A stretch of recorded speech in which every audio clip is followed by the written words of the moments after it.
Hello everyone, good morning to all of you. Today we are going to discuss about spectroscopy, hydrogen ਦਾ line spectra.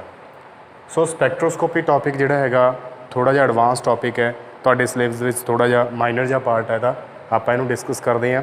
ਬੋਹਰ ਦੀ atomic theory apply ਕਰਕੇ ਆਪਾਂ hydrogen ਦਾ atomic spectra study ਵੀ ਕਰਾਂਗੇ, ਠੀਕ ਹੈ ਜੀ। ਤਾਂ ਸਪੈਕਟਰੋਸਕੋਪੀ ਹੁੰਦੀ ਕੀ ਹੈ? Spectroscopy just interaction of radiations with matter है, जानी कि जो रेडिएशनस मैटर के नाल इंटरैक्ट करदियां ने उस चीज़ को आप स्पैक्ट्रोस्कोपी बोल देंगे। इंटरैक्शन ऑफ रेडिएशनस चाहे यूवी रेडिएशनस ने, विजिबल ने, अल्ट्रावायलट ने, इनफ्रारैड ने, कोई भी किसी भी तरह दी रेडिएशनस जो मैटर के नाल इंटरैक्ट करदियां ने, उहदे उपर फॉल करदियां ने, मैटर उन्होंने एब्जॉर्ब करता, रिफ्लैक्ट करता, ट्रांसमिट करता, ये सारी चीज़ को आप की बोलते हैं स्पैक्ट्रोस्कोपी। स्पैक्ट्रोस्कोपी के आप बोलिया interaction of radiations with matter. हुण मैटर अटोमिक फॉर्म च भी हो सकता है, मॉलिक्यूलर फॉर्म च भी हो सकता है। अगर अटोमिक फॉर्म च मैटर तो उन्होंने आप बोलते हैं अटोमिक स्पैक्ट्रा, अगर मॉलिक्यूलर फॉर्म च तो उन्होंने आप बोलते हैं मॉलिक्यूलर स्पैक्ट्रा। जानी कि अटोमिक स्पैक्ट्रा के एटम, मॉलिक्यूलर के मॉलिक्यूल आप एनालाइज करते हैं। अटोमिक स्पैक्ट्रा जो बनता है, स्पैक्ट्रम की होंगे आप डिस्कस करते हैं। अटोमिक स्पैक्ट्रा जो बनता है वो लाइनस की फॉर्म के बनता है, बट ये जो स्पैक्ट्रा है बैंड्स की फॉर्म के बनता। कलरफुल बैंड्स होंगे ने, एक दूसरे तो थोड़ी थोड़ी डिस्टेंस से होंगे ने। मीनस जो आप लाइट नू किसी मॉलिक्यूल ते या किसी एटम के उपर फॉल करते हैं तो इस तो बाद फॉल करने तो बाद जी लाइट ट्रांसमिट होगी या लाइट जी लाइट उन्हें एब्जॉर्ब करके रिफ्लैक्ट करती, उन्होंने एनालाइज करते हैं, देखते हैं उन्होंने चंगी तरह, वह पैटर्न नोट करते हैं तो उन्होंने स्पैक्ट्रम बोलिया जाता है। जिदा कि अपने को वाइट लाइट है, इन्हू प्रिज्म के पास करवाया, 7 कलर के डिसोशीएट हो गई, टुट गई, तो ये जो 7 कलर्स का एक पैटर्न बन गया, इन्हू बोलते हैं आप स्पैक्ट्रम ऑफ लाइट। जोड़ा ये वाला स्पैक्ट्रम है ये कंटीन्यूस होंगे। कंटीन्यूस का मतलब होंगे एक कलर दूसरे कलर के मर्ज होया वा होंगे तो कंटीन्यूस है। बट जोड़ा इन्हों दोनों का पैटर्न है वो डिसकंटीन्यूस होएगा, चाहे एटॉमिक है चाहे मॉलिक्यूलर है। जोड़ा इन्हों का स्पैक्ट्रम है, पैटर्न है, वो की होएगा डिसकंटीन्यूस। सो ये की देंगे ने डिसकंटीन्यूस पैटर्न देंगे ने अगर एटम या मॉलिक्यूल के उपर लाइट फॉल करती है, ठीक है जी। देखो जो आप किसी भी मटीरियल के उपर लाइट फॉल करते हैं, यदा कुछ पार्ट लाइट का रिफ्लैक्ट हो जाता है, कुछ पार्ट विच दी ट्रांसमिट हो जाता है, कुछ पार्ट ये लाइट नू एब्जॉर्ब करके रख लेंदा है मटीरियल। ओके, मान लो ये मटीरियल अटोमिक फॉर्म च मीनस एटम्स ने। सो एटम्स ने काफ़ी लाइट नू एब्जॉर्ब कर लिया, काफ़ी लाइट नू ट्रांसमिट करता, जी बाकी रह गई लाइट वो इन्हें रिफ्लैक्ट करती। जोड़ा रिफ्लैक्ट किया हुआ पार्ट वो बहुत मन्यूट होंगे, उन्होंने आप काउंट ही नहीं करते। जोड़ा ज़्यादातर पोर्शन है वो एब्जॉर्ब हो जाता या ट्रांसमिट हो जाता है।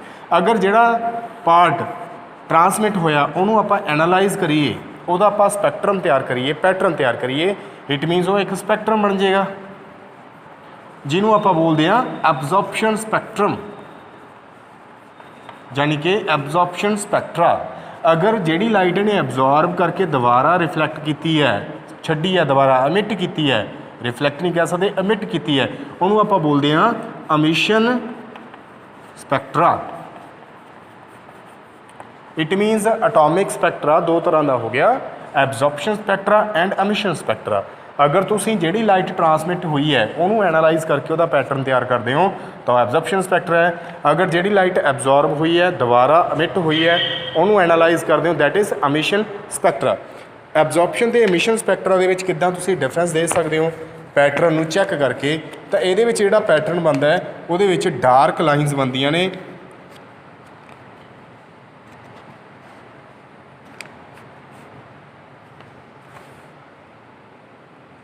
ओके, तो ये की बनदियां ने डार्क लाइनस बनदियां ने। जिहड़ी पिछली बैकग्राउंड होंदी है वो कलरफुल होंदी है, ठीक है जी। ये उल्ट है, ये उल्ट की है, वो डार्क लाइनस सी, ये की ने कलरफुल लाइनस ने, जिहड़ी बैकग्राउंड है वो की होंदी है डार्क होंदी है, ठीक है जी। अगर बैकग्राउंड डार्क है, कलरफुल लाइनस ने, सो वो की है अमिशन स्पैक्ट्रा। अगर उल्ट है तो वो की है एब्जॉर्प्शन स्पैक्ट्रा। तो स्पैक्ट्रोस्कोपी का थोड़ा जिहा पार्ट सीगा। अगे आप बोहर्स एटॉमिक थ्योरी अप्लाई करके hydrogen and hydrogen like ions उन्हों का अमिशन स्पैक्ट्रा स्टडी करांगे। अमिशन स्पैक्ट्रा दे विच आपां की करते हैं, जिहड़ी लाइट ਐਟਮ ਨੇ ਐਬਜ਼ੋਰਬ ਕਰਕੇ ਦੁਬਾਰਾ ਐਮਿਟ ਕੀਤੀ ਆ, ਉਹ ਆਪਾਂ ਐਨਾਲਾਈਜ਼ ਕਰਦੇ ਆ, ਉਹ ਆਪਾਂ ਚੈੱਕ ਕਰਦੇ ਆ। ਠੀਕ ਹੈ ਜੀ। ਜਦੋਂ ਹਾਈਡਰੋਜਨ ਦਾ, ਕਿਉਂਕਿ ਹਾਈਡਰੋਜਨ ਦੇ ਵਿੱਚ ਐਟੋਮਿਕ ਨੰਬਰ ਦੇਖੋ ਤਾਂ 1 ਹੈ, ਇਟ ਮੀਨਸ ਇਹਦੇ ਵਿੱਚ 1 ਇਲੈਕਟ੍ਰੋਨ ਹੈ। ਠੀਕ ਹੈ, ਇਸ ਤਰ੍ਹਾਂ ਦੇ ਵਿੱਚ એનર્ਜੀ ਲੈਵਲਸ ਬਣੇ ਹੋਏ ਨੇ। ਠੀਕ ਹੈ, ਸਪੋਜ਼ ਕਰੋ ਇਲੈਕਟ੍ਰੋਨ ਇਸ એનર્ਜੀ ਲੈਵਲ ਦੇ ਵਿੱਚ ਹੈ, ਜਦੋਂ ਆਪਾਂ ਇਹਦੇ ਉੱਪਰ ਲਾਈਟ ਫਾਲ ਕੀਤੀ ਤਾਂ ਇਹ ਅੱਪਰ ਲੈਵਲ ਦੇ ਵਿੱਚ ਚਲ ਗਿਆ। ਅੱਪਰ ਲੈਵਲ ਕੀ ਹੈ? ਐਕਸਾਈਟਡ ਸਟੇਟ ਹੈ, ਜਿਹੜੀ ਕਿ ਅਨਸਟੇਬਲ ਹੈ, ਮੀਨਸ ਇਲੈਕਟ੍ਰੋਨ ਦੁਬਾਰਾ ਲੋਅਰ ਸਟੇਟ ਦੇ ਵਿੱਚ ਆਊਗਾ। ਜਿਹੜੀ ਇਹਨੇ એનર્ਜੀ ਇਮਿਟ ਕੀਤੀ ਹੈ, ਐਬਜ਼ੋਰਬ ਕਰਕੇ ਇਮਿਟ ਕਰਤੀ, ਇਹੀ ਇਮਿਟ ਕੀਤੀ ਹੋਈ એનર્ਜੀ ਨੂੰ ਆਪਾਂ ਐਨਾਲਾਈਜ਼ ਕਰਨਾ ਹੈ। ਠੀਕ ਹੈ ਜੀ। ਤਾਂ ਉਹ ਐਨਾਲਾਈਜ਼ ਕਰਦੇ ਆ, ਜਿਹੜਾ ਉਹੀ ਐਮਿਸ਼ਨ ਸਪੈਕਟਰਮ ਬਣ ਜਾਂਦਾ ਹੈ ਹਾਈਡਰੋਜਨ ਦਾ। ਜਦੋਂ ਹਾਈਡਰੋਜਨ ਦਾ ਐਮਿਸ਼ਨ ਸਪੈਕਟਰਮ ਨੋਟ ਕੀਤਾ ਗਿਆ ਤਾਂ ਦੇਖਿਆ ਗਿਆ ਕਿ ਸੀਰੀਜ਼ ਆਫ ਲਾਈਨਸ ਬਣਦੀਆਂ ਨੇ। ਫਿਰ ਇੱਕ ਸਾਇੰਟਿਸਟ ਸੀਗਾ ਜੇ ਬੈਲਮਰ, ਜੇ ਬੈਲਮਰ, ਇਹਨੇ ਡਿਸਕਵਰ ਕੀਤਾ ਸੀਰੀਜ਼ ਆਫ ਲਾਈਨਸ ਜਿਹੜੀਆਂ ਕਿ ਵਿਜ਼ੀਬਲ ਪੈਟਰਨ ਦੇ ਵਿੱਚ ਫਾਲ ਕਰਦੀਆਂ ਸੀ। ਮਤਲਬ ਇਹਨੇ ਐਟਮ ਨੂੰ ਸਟੱਡੀ ਕੀਤਾ, ਉਹਦੇ ਉੱਪਰ ਲਾਈਟ ਫਾਲ ਕੀਤੀ, ਲਾਈਟ ਫਾਲ ਕਰਨ ਤੋਂ ਬਾਅਦ ਜਿਹੜੀ ਲਾਈਟ ਇਹਨੇ ਐਬਜ਼ੋਰਬ ਕੀਤੀ ਸੀ ਐਟਮ ਨੇ, ਉਹੀ ਇਮਿਟ ਕਰਤੀ, ਉਹਨੂੰ ਐਨਾਲਾਈਜ਼ ਕੀਤਾ ਤਾਂ ਕਾਫੀ ਸਾਰੀਆਂ ਲਾਈਨਸ ਬਣ ਰਹੀਆਂ ਸੀ ਜਿਹੜੀਆਂ ਕਿ ਕਲਰਫੁਲ ਸੀ, ਵਿਜ਼ੀਬਲ ਸੀਗੀਆਂ। ਤਾਂ ਉਹਨੂੰ ਇਹਨੇ ਨਾਮ ਦਿੱਤਾ ਬੈਲਮਰ ਸੀਰੀਜ਼। ਕੀ ਨਾਮ ਦਿੱਤਾ? ਬੈਲਮਰ ਸੀਰੀਜ਼। ਹੁਣ ਸੀਰੀਜ਼ ਸੀ, ਇਟ ਮੀਨਸ ਕਾਫੀ ਸਾਰੀਆਂ ਲਾਈਨਸ ਸੀਗੀਆਂ, ਉਹਨਾਂ ਨੂੰ ਕੀ ਬੋਲ ਦਿੰਦੇ ਆਪਾਂ? ਸੀਰੀਜ਼।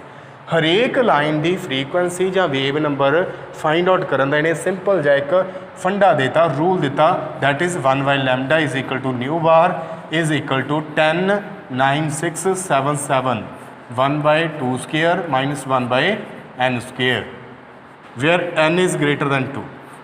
ਠੀਕ ਹੈ ਜੀ। ਮੀਨਸ ਅਗਰ ਆਪਣੇ ਕੋਲੇ ਕੋਈ ਇਲੈਕਟ੍ਰੋਨ 3rd ਤੋਂ 2nd ਦੇ ਵਿੱਚ ਫਾਲ ਕਰਦਾ ਹੈ, 4th ਤੋਂ 2nd ਦੇ ਵਿੱਚ ਫਾਲ ਕਰਦਾ ਹੈ, 5th ਤੋਂ 2nd ਦੇ ਵਿੱਚ ਫਾਲ ਕਰਦਾ ਹੈ, 6th 7th 8th ਸਾਰੇ એનર્ਜੀ ਲੈਵਲਸ ਦੇ ਵਿੱਚੋਂ ਅਗਰ 2nd એનર્ਜੀ ਲੈਵਲ ਦੇ ਵਿੱਚ ਇਲੈਕਟ੍ਰੋਨ ਫਾਲ ਕਰਦਾ ਤੇ એનર્ਜੀ ਇਮਿਟ ਕਰਦਾ, ਉਦੋਂ ਜਿਹੜੀ ਸੀਰੀਜ਼ ਬਣੇਗੀ ਉਹ ਬੈਲਮਰ ਸੀਰੀਜ਼ ਬਣੇਗੀ। ਤੇ ਹਰੇਕ ਲਾਈਨ ਜਿਹੜੀ ਵੀ ਉਹ ਸੀਰੀਜ਼ ਦੇ ਵਿੱਚ ਲਾਈਨ ਬਣੇਗੀ, ਉਹ ਹਰੇਕ ਲਾਈਨ ਦੀ ਆਪਾਂ ਫਰੀਕੁਐਂਸੀ ਵੇਵਲੈਂਥ ਫਾਈਂਡ ਆਊਟ ਕਰ ਸਕਦੇ ਹਾਂ ਬਾਈ ਯੂਜ਼ਿੰਗ ਦਿਸ ਫਿਨੋਮੀਨਾ। ਠੀਕ ਹੈ ਜੀ। ਸੋ ਬੈਲਮਰ ਨੇ ਤਾਂ ਇਕੱਲੇ ਵਿਜ਼ੀਬਲ ਪੈਟਰਨ ਦੇ ਵਿੱਚ ਹੀ ਨੋਟ ਕੀਤਾ ਸਾਰਾ ਕੁਛ ਕਿ ਕਲਰਫੁਲ ਲਾਈਨਸ ਬਣਦੀਆਂ ਨੇ, ਬਟ ਹੋਰ ਸਾਇੰਟਿਸਟ ਸੀਗੇ ਜਿਨ੍ਹਾਂ ਨੇ ਹੋਰ ਵੀ ਲਾਈਨਸ ਡਿਸਕਵਰ ਕਰ ਲਈਆਂ, ਜਿਨ੍ਹਾਂ ਦਾ ਨਾਮ ਪਿਆ, ਸਾਰੀਆਂ ਸੀਰੀਜ਼ ਮੈਂ ਇੱਥੇ ਲਿਖ ਦਿੰਦਾ।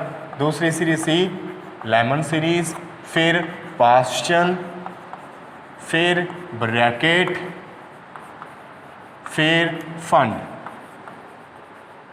ਤਾਂ ਟੋਟਲ 5 ਸੀਰੀਜ਼ ਆਫ ਲਾਈਨਸ ਬਣ ਗਈਆਂ, 5 ਸੀਰੀਜ਼ ਬਣ ਗਈਆਂ। ਜਿਹੜੀ ਇਹ ਸੀਰੀਜ਼ ਸੀ ਇਹ ਵਿਜ਼ੀਬਲ ਪੈਟਰਨ ਦੇ ਵਿੱਚ ਫਾਲ ਕਰਦੀ ਸੀ। ਜਿਹੜੀਆਂ ਇਹ ਵਾਲੀਆਂ ਤਿੰਨੋਂ ਸੀਰੀਜ਼ ਨੇ ਇਹ ਇਨਫਰਾਰੈਡ ਦੇ ਵਿੱਚ ਫਾਲ ਕਰਦੀਆਂ ਨੇ, ਇਹ ਯੂਵੀ ਪੈਟਰਨ ਦੇ ਵਿੱਚ ਫਾਲ ਕਰਦੀਆਂ ਨੇ, ਤਾਂ ਹੀ ਇਹ ਆਪਾਂ ਨੂੰ ਵਿਜ਼ੀਬਲ ਨਹੀਂ ਸੀਗੀਆਂ। ਮੀਨਸ ਹਾਈਡਰੋਜਨ ਦੇ ਉੱਪਰ ਅਗਰ ਆਪਾਂ ਇਲੈਕਟ੍ਰੋਮੈਗਨੈਟਿਕ ਰੇਡੀਏਸ਼ਨਸ ਫਾਲ ਕਰਦੇ ਸੀ, ਉਹਦਾ ਪੈਟਰਨ ਤਾਂ ਕੁਛ ਨਾ ਕੁਛ ਬਣਦਾ ਹੀ ਸੀਗਾ, ਬਟ ਵਿਜ਼ੀਬਲ ਵਾਲਾ ਆਪਾਂ ਦੇਖ ਸਕਦੇ ਸੀ, ਤਾਂ ਕਰਕੇ ਆਪਾਂ ਓਬਜ਼ਰਵ ਕਰ ਲਿਆ ਪਹਿਲਾਂ, ਜਾਂ ਬੈਲਮਰ ਨੇ ਪਹਿਲਾਂ ਓਬਜ਼ਰਵ ਕਰ ਲਿਆ, ਬਾਕੀ ਓਬਜ਼ਰਵ ਨਹੀਂ ਹੋਏ ਸੀ ਉਦੋਂ। ਸੋ ਬਾਕੀ ਸਾਇੰਟਿਸਟਾਂ ਨੇ ਸੋਚਿਆ ਕਿ ਹੋਰ ਕਿਸੇ ਰੀਜ਼ਨ ਦੇ ਵਿੱਚ ਕਿਉਂ ਨਾ ਟਰਾਈ ਕੀਤਾ ਜਾਵੇ, ਤਾਂ ਹੋਰ ਕਿਸੇ ਰੀਜ਼ਨ ਦੇ ਵਿੱਚ ਜਦੋਂ ਦੇਖਿਆ ਤਾਂ ਕਾਫੀ ਸਾਰੀਆਂ ਲਾਈਨਸ ਹੋਰ ਵੀ ਬਣਦੀਆਂ ਸੀ, ਜਿਨ੍ਹਾਂ ਨੂੰ ਇਹ ਸੀਰੀਜ਼ ਦਾ ਨਾਮ ਦਿੱਤਾ। ਤਾਂ ਪਹਿਲੀ ਸੀਰੀਜ਼ ਬਣ ਗਈ ਲੈਮਨ ਸੀਰੀਜ਼, ਫਿਰ ਬੈਲਮਰ, ਫਿਰ ਪਾਸਚਨ, ਬ੍ਰੈਕਟ, ਫੰਡ, ਇਹ ਸਾਰੀਆਂ ਸੀਰੀਜ਼ ਬਣ ਗਈ। ਫਿਰ ਇੱਕ ਸਾਇੰਟਿਸਟ ਸੀ ਰੇਬਰਗ। ਰੇਬਰਗ ਨੇ ਕਿਹਾ ਕਿ ਜਿੰਨੀਆਂ ਵੀ ਲਾਈਨਸ ਬਣਦੀਆਂ ਨੇ, ਜਿੰਨੇ ਵੀ ਪੈਟਰਨ ਬਣਦੇ ਨੇ, ਚਾਹੇ ਯੂਵੀ ਚਾਹੇ ਵਿਜ਼ੀਬਲ, ਚਾਹੇ ਜਿੱਥੇ ਮਰਜ਼ੀ ਬਣਦਾ, ਹਰੇਕ ਲਾਈਨ ਦੀ ਫਰੀਕੁਐਂਸੀ ਤੇ ਵੇਵਲੈਂਥ ਆਪਾਂ ਫਾਈਂਡ ਆਊਟ ਕਰ ਸਕਦੇ ਹਾਂ by using this phenomena, this formula which is equal to r 1/n1 square minus 1/n2 square, where n2 is greater than n1 and r is equal to 109677 centimetre inverse. ਇੱਥੇ ਵੀ ਜਿਹੜਾ formula ਪਹਿਲਾਂ ਲਿਖਿਆ ਸੀ ਉਹਦੇ ਨਾਲ centimetre inverse ਲੱਗ ਜਾਣਾ। ਸੋ ਰੇਬਰਗ ਨੇ equation ਬਣਾਈ ਕਿ ਇੱਦਾਂ ਇਹ ਵਾਲੀ ਇਕੁਏਸ਼ਨ, ਇਹ ਵਾਲਾ ਫਾਰਮੂਲਾ ਅਪਲਾਈ ਕਰਕੇ ਆਪਾਂ ਕਿਸੇ ਵੀ ਲਾਈਨ ਦੀ ਵੇਵਲੈਂਥ ਫਰੀਕੁਐਂਸੀ ਫਾਈਂਡ ਆਊਟ ਕਰ ਸਕਦੇ ਹਾਂ। ਠੀਕ ਹੈ ਜੀ। n2 ਦੀ ਵੈਲਿਊ n1 ਨਾਲੋਂ ਕੀ ਹੋਊਗੀ? ਗ੍ਰੇਟਰ ਹੋਊਗੀ। ਸੋ ਆਪਾਂ ਲੈਮਨ, ਬ੍ਰੈਕਟ, ਪਾਸਚਨ, ਬੈਲਮਰ ਸਾਰਿਆਂ ਦੇ ਲਈ ਇੱਕ ਟੇਬਲ ਬਣਾ ਲੈਂਦੇ ਹਾਂ, ਕਿਹਦੇ ਲਈ n1 ਦੀ ਵੈਲਿਊ ਕਿੰਨੀ ਹੋਏਗੀ, ਕਿਹਦੇ ਲਈ ਕਿੰਨੀ ਹੋਏਗੀ। ਸਾਰਿਆਂ ਨੂੰ ਪਹਿਲਾਂ ਆਉਂਦਾ ਲੈਮਨ, ਫਿਰ ਆਉਂਦਾ ਬੈਲਮਰ, ਦੈਨ ਆਉਂਦਾ ਪਾਸਚਨ, ਦੈਨ ਆਉਂਦਾ ਬ੍ਰੈਕਟ, ਦੈਨ ਆਉਂਦਾ ਫੰਡ। ਠੀਕ ਹੈ ਜੀ। ਇਹ UV ਦੇ ਵਿੱਚ ਫਾਲ ਕਰਦੀ ਹੈ, ਇਹ ਵਿਜ਼ੀਬਲ ਦੇ ਵਿੱਚ ਫਾਲ ਕਰਦੀ ਹੈ, ਇਹ ਤਿੰਨੋਂ ਇਨਫਰਾਰੈਡ ਰੀਜਨ ਦੇ ਵਿੱਚ ਫਾਲ ਕਰਦੀਆਂ ਨੇ। ਇਹਦੇ ਲਈ N1 ਦੀ ਵੈਲਿਊ ਲਿਖਦੇ ਆ, ਇਹਦੇ ਲਈ N2 ਦੀ ਵੈਲਿਊ ਲਿਖਦੇ ਆ। N1 ਦੀ ਵੈਲਿਊ ਇਹਦੇ ਲਈ ਹੋਏਗੀ 1, N2 ਦੀ ਵੈਲਿਊ ਗ੍ਰੇਟਰ ਦੈਨ 1 ਹੋਏਗੀ, ਮੀਨਸ 2 ਹੋ ਸਕਦੀ ਹੈ, 3 ਹੋ ਸਕਦੀ ਹੈ, 4 ਹੋ ਸਕਦੀ ਹੈ ਐਂਡ ਸੋ ਔਨ। ਇਹਦੇ ਲਈ N1 ਦੀ ਵੈਲਿਊ 2 ਹੋਏਗੀ ਤੇ N2 the value 3, 4, 5, 6 and so on ਹੋ ਸਕਦੀਆਂ ਨੇ। ਪਾਸਟਨ ਦੇ ਲਈ 3, ਇਹਦੇ ਲਈ 4, ਇਹਦੇ ਲਈ 5, ਇਹਦੇ ਲਈ ਇਹ ਵੈਲਿਊ 4, 5, 6 ਐਂਡ ਸੋ ਔਨ, ਇਹਦੇ ਲਈ 5, 6, 7 ਐਂਡ ਸੋ ਔਨ, ਇਹਦੇ ਲਈ 6, 7, 8 ਐਂਡ ਸੋ ਔਨ। ਸੋ ਮਤਲਬ ਇਹ ਹੈ ਕਿ ਇਲੈਕਟ੍ਰੋਨ ਜਦੋਂ ਅਪਰ એનર્ਜੀ ਲੈਵਲ ਦੇ ਵਿੱਚੋਂ ਲੋਅਰ એનર્ਜੀ ਲੈਵਲ ਦੇ ਵਿੱਚ ਆਉਂਦਾ ਹੈ ਤਾਂ ਸੀਰੀਜ਼ ਬਣਦੀਆਂ ਨੇ, ਲਾਈਨਸ ਬਣਦੀਆਂ ਨੇ। ਹੁਣ ਅਪਰ ਚੋਂ ਕਿਹੜੇ એનર્ਜੀ ਲੈਵਲ ਦੇ ਵਿੱਚ ਫਾਲ ਕਰਦਾ ਉਹ ਮੈਟਰ ਕਰਦਾ। ਅਗਰ ਫਸਟ ਦੇ ਵਿੱਚ ਫਾਲ ਕਰ ਰਹੇ ਨੇ ਤਾਂ ਲੈਮਨ ਸੀਰੀਜ਼ ਬਣੂਗੀ, UV ਰੀਜ਼ਨ ਦੇ ਵਿੱਚ ਆਊਗੀ। ਅਗਰ ਸੈਕਿੰਡ ਦੇ ਵਿੱਚ ਫਾਲ ਕਰਦੇ ਨੇ ਇਲੈਕਟ੍ਰੋਨਸ ਤਾਂ ਬੈਲਮਰ ਬਣਦੀ ਹੈ, ਅਦਰਵਾਈਜ਼ ਪਾਸਟਨ ਬ੍ਰੈਕਟ ਤੇ ਫੰਡ ਬਣਦੀ ਹੈ। ਤੇ ਇਹ ਲਾਈਨਸ ਕਿਉਂ ਬਣਦੀਆਂ ਸੀ? ਕਿਉਂਕਿ ਐਟਮ ਦੇ ਵਿੱਚ એનર્ਜੀ ਲੈਵਲਸ ਬਣੇ ਹੁੰਦੇ ਨੇ। ਇਲੈਕਟ੍ਰੋਨ એનર્ਜੀ ਐਬਜ਼ੌਰਬ ਕਰਦਾ, ਹਾਇਰ ਸਟੇਟ ਦੇ ਵਿੱਚ ਚਲਾ ਜਾਂਦਾ ਹੈ, ਦੁਬਾਰਾ ਉਹ ਲੋਅਰ ਸਟੇਟ ਦੇ ਵਿੱਚ ਆਉਂਦਾ ਤੇ એનર્ਜੀ ਐਮਿਟ ਕਰਦਾ। ਇਹ એનર્ਜੀ ਲੈਵਲਸ ਬਾਰੇ ਆਪਾਂ ਨੂੰ ਕਿਹਨੇ ਦੱਸਿਆ? ਜਾਂ ਇਲੈਕਟ੍ਰੋਨ ਦਾ ਜੰਪ ਕਰਕੇ ਉੱਪਰ ਲੈਵਲ ਦੇ ਵਿੱਚ ਜਾ ਸਕਦਾ ਜਾਂ ਲੋਅਰ ਲੈਵਲ ਦੇ ਵਿੱਚ ਆ ਸਕਦਾ, ਉਹ ਆਪਾਂ ਨੂੰ ਦੱਸਿਆ ਬੋਹਰ ਨੇ। ਸੋ ਆਪਾਂ ਬੋਹਰ ਦਾ ਫੰਡਾ ਅਪਲਾਈ ਕਰਕੇ ਇਹ ਚੀਜ਼ ਡਿਸਕਸ ਕਰ ਲਈ। ਸੋ ਬੋਹਰ ਨੇ emission spectra of hydrogen atom ਜਾਂ ਹਾਈਡਰੋਜਨ ਲਾਈਕ ਐਟਮਸ ਐਕਸਪਲੇਨ ਕਰਤਾ। ਠੀਕ ਹੈ ਜੀ। ਅਗਰ ਹਾਈਡਰੋਜਨ ਲਾਈਕ ਐਟਮਸ ਦੇ ਲਈ ਫਾਰਮੂਲਾ ਲਿਖਿਆ ਜਾਵੇ ਤਾਂ ਫਾਰਮੂਲਾ ਥੋੜਾ ਜਿਹਾ ਚੇਂਜ ਹੋ ਜਾਏਗਾ, that is 1/n1 square minus 1/n2 square ਨਾਲ z ਸਕੁਏਅਰ ਆ ਜਾਏਗਾ, where z is atomic number ਔਰ nuclear charge. For example helium ion ਦੇ ਲਈ ਕਰਨਾ ਤੁਸੀਂ z ਦੀ ਵੈਲਿਊ 2 ਆ ਜਾਏਗੀ, ਲੀਥੀਅਮ ਦੇ ਲਈ 3 ਆ ਜਾਏਗੀ, ਬਰੀਲੀਅਮ ਦੇ ਲਈ 4 and so on. So basically ਗੱਲ ਮੈਂ ਖਤਮ ਕਰਦਾ ਇਹਦੇ ਵਿੱਚ। ਸਪੈਕਟਰੋਸਕੋਪੀ ਸਟੱਡੀ ਕਰ ਰਹੇ ਹਾਂ ਆਪਾਂ। ਹਾਈਡਰੋਜਨ ਦਾ ਐਮਿਸ਼ਨ ਸਪੈਕਟਰਾ ਸਟੱਡੀ ਕੀਤਾ ਗਿਆ, ਕਾਫੀ ਸਾਰੀਆਂ ਲਾਈਨਸ ਬਣੀਆਂ ਜਿਹੜੀਆਂ ਅਲੱਗ-ਅਲੱਗ ਰੀਜ਼ਨ ਦੇ ਵਿੱਚ ਫਾਲ ਕਰਦੀਆਂ ਸੀ। ਇਹ ਲਾਈਨਸ ਕਿਉਂ ਬਣੀਆਂ ਉਹ ਬੋਹਰ ਨੇ ਐਕਸਪਲੇਨ ਕੀਤਾ। ਕਿੱਦਾਂ ਕਿ એનર્ਜੀ ਲੈਵਲਸ ਬਣੇ ਹੁੰਦੇ ਨੇ, ਇਲੈਕਟ੍ਰੋਨ ਹਾਇਰ ਤੋਂ ਲੋਅਰ ਸਟੇਟ ਦੇ ਵਿੱਚ ਜਦੋਂ ਆਉਂਦਾ ਉਦੋਂ ਲਾਈਟ ਇਮਿਟ ਕਰਦਾ, એનર્ਜੀ ਇਮਿਟ ਕਰਦਾ, ਜਿਹਦੀ ਲਾਈਨ ਬਣ ਜਾਂਦੀ ਹੈ ਪੈਟਰਨ ਦੇ ਵਿੱਚ। ਠੀਕ ਹੈ। ਅਗਰ ਉਹ ਅਲੱਗ-ਅਲੱਗ ਲੈਵਲ ਦੇ ਵਿੱਚ ਫਾਲ ਕਰੇਗਾ, ਅਲੱਗ-ਅਲੱਗ એનર્ਜੀ ਲੈਵਲ ਦੇ ਵਿੱਚ ਅਲੱਗ-ਅਲੱਗ ਆਰਬਿਟ ਦੇ ਵਿੱਚ ਫਾਲ ਕਰੇਗਾ ਤਾਂ ਅਲੱਗ-ਅਲੱਗ ਲਾਈਨ ਬਣੇਗੀ। ਸੋ ਲਾਈਨਸ ਤਾਂ ਬਣਦੀਆਂ ਸੀ। ਠੀਕ ਹੈ।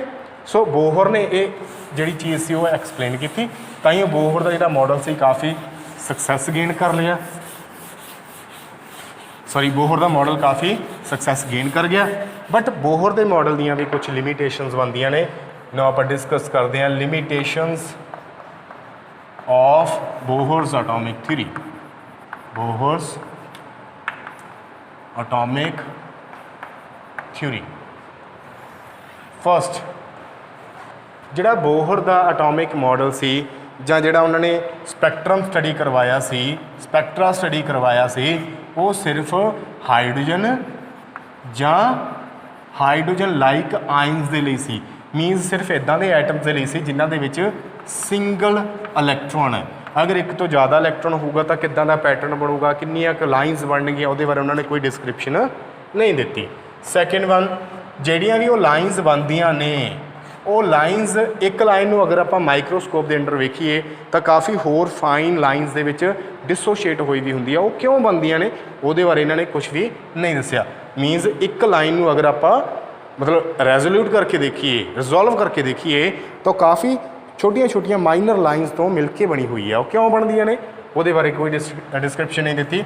ਥਰਡ ਵਨ ਹੈ, ਅਗਰ ਇਹੀ ਆਪਾਂ ਪੈਟਰਨ ਸਟੱਡੀ ਕਰਦੇ ਹਾਂ, ਮੀਨਸ ਲਾਈਟ ਫਾਲ ਕਰਦੇ ਹਾਂ ਐਟਮ ਦੇ ਉੱਪਰ, ਉਹਦਾ ਪੈਟਰਨ ਨੋਟ ਕਰਦੇ ਹਾਂ, ਉਹਦੇ ਉੱਪਰ ਅਗਰ ਆਪਾਂ ਮੈਗਨੈਟਿਕ ਫੀਲਡ ਲਗਾ ਲਈਏ, ਮੈਗਨੈਟਿਕ ਫੀਲਡ ਦਾ ਕੀ ਇਫੈਕਟ ਪਏਗਾ ਇਹਦੇ ਬਾਰੇ ਇਹਨਾਂ ਨੇ ਕੁਝ ਨਹੀਂ ਦੱਸਿਆ। ਅਗਰ ਆਪਾਂ ਮੈਗਨੈਟਿਕ ਫੀਲਡ ਅਪਲਾਈ ਕਰਦੇ ਹਾਂ ਸਪੈਕਟਰਾ ਦੇ ਉੱਪਰ, ਇਹਨੂੰ ਜੀਮਨ ਇਫੈਕਟ ਬੋਲਦੇ ਹਾਂ। ਸੋ ਜੀਮਨ ਇਫੈਕਟ ਨੂੰ ਨਹੀਂ ਇਹਨਾਂ ਨੇ ਐਕਸਪਲੇਨ ਕੀਤਾ।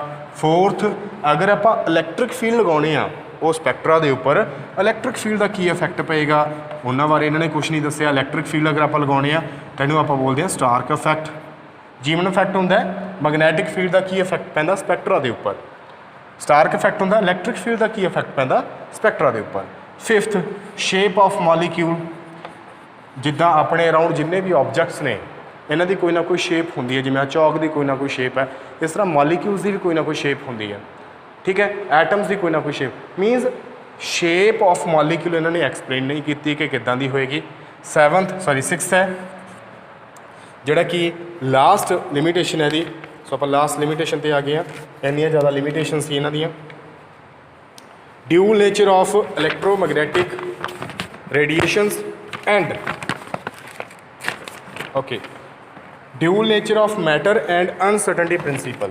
Dual nature of matter, dual nature of matter means ਜਿਹੜਾ ਇਲੈਕਟ੍ਰੋਨ ਹੈ, ਇਲੈਕਟ੍ਰੋਨ ਦਾ ਪਾਰਟੀਕਲ ਲਾਈਕ ਨੇਚਰ ਵੀ ਹੈ ਤੇ ਵੇਵ ਲਾਈਕ ਨੇਚਰ ਵੀ ਐਗਜ਼ਿਸਟ ਕਰਦਾ ਹੈ। ਬਟ ਬੋਹਰ ਨੇ ਇਹ ਚੀਜ਼ ਐਕਸਪਲੇਨ ਨਹੀਂ ਕੀਤੀ ਕਿ ਜਿਹੜੇ ਮਾਈਕਰੋਸਕੋਪਿਕ ਪਾਰਟੀਕਲਸ ਇਹਨਾਂ ਦਾ ਡਿਊਲ ਨੇਚਰ ਹੁੰਦਾ ਹੈ, ਪਾਰਟੀਕਲ ਲਾਈਕ ਨੇਚਰ ਵੀ ਤੇ ਵੇਵ ਲਾਈਕ ਨੇਚਰ ਵੀ। ਸੋ ਇਹ ਬੋਹਰ ਦੇ ਮਾਡਲ ਦੀਆਂ ਲਿਮਿਟੇਸ਼ਨਸ ਸੀਗੀਆਂ। ਕਾਫੀ ਸਕਸੈਸ ਵੀ ਗੇਨ ਕਰ ਲਈ ਸੀ ਬਟ ਉਹਦੇ ਬਾਵਜੂਦ ਵੀ ਇੰਨੀਆਂ ਜ਼ਿਆਦਾ ਪ੍ਰੋਬਲਮਸ ਲਿਮਿਟੇਸ਼ਨਸ ਆ ਗਈਆਂ ਨੇ। ਸੋ ਇਹਨੂੰ ਤੁਸੀਂ ਡਿਸਕਸ ਕਰਨਾ ਹੈ, ਸਟੱਡੀ ਕਰਨਾ ਚੰਗੀ ਤਰ੍ਹਾਂ ਡਿਟੇਲ ਦੇ ਵਿੱਚ। ਕੁਛ ਨਹੀਂ ਸਮਝ ਲੱਗਦਾ ਤਾਂ ਕਮੈਂਟ ਦੇ ਵਿੱਚ ਜ਼ਰੂਰ ਦੱਸਣਾ, ਤਾਂ ਮੈਂ ਦੁਬਾਰਾ ਤੋਂ ਟਰਾਈ ਕਰੂੰਗਾ ਤੁਹਾਨੂੰ ਸਮਝਾਉਣ ਦੀ। ਤੋ ਕੋਸ਼ਿਸ਼ ਕਰਨੀ ਆ ਕਿ ਇਹਨਾਂ ਵੀਡੀਓਜ਼ ਨੂੰ ਅੱਗੇ ਸ਼ੇਅਰ ਕਰੋ ਵੱਧ ਤੋਂ ਵੱਧ, ਤਾਂ ਕਿ ਜ਼ਿਆਦਾ ਤੋਂ ਜ਼ਿਆਦਾ ਸਟੂਡੈਂਟ ਆਪਣੇ ਨਾਲ ਜੁੜ ਸਕਣ। ਚੈਨਲ ਨੂੰ ਸਬਸਕ੍ਰਾਈਬ ਕਰਾਓ। Thank you so much. ਮਿਲਦੇ ਹਾਂ ਅਗਲੀ ਵੀਡੀਓ ਦੇ ਵਿੱਚ। Take care, bye bye.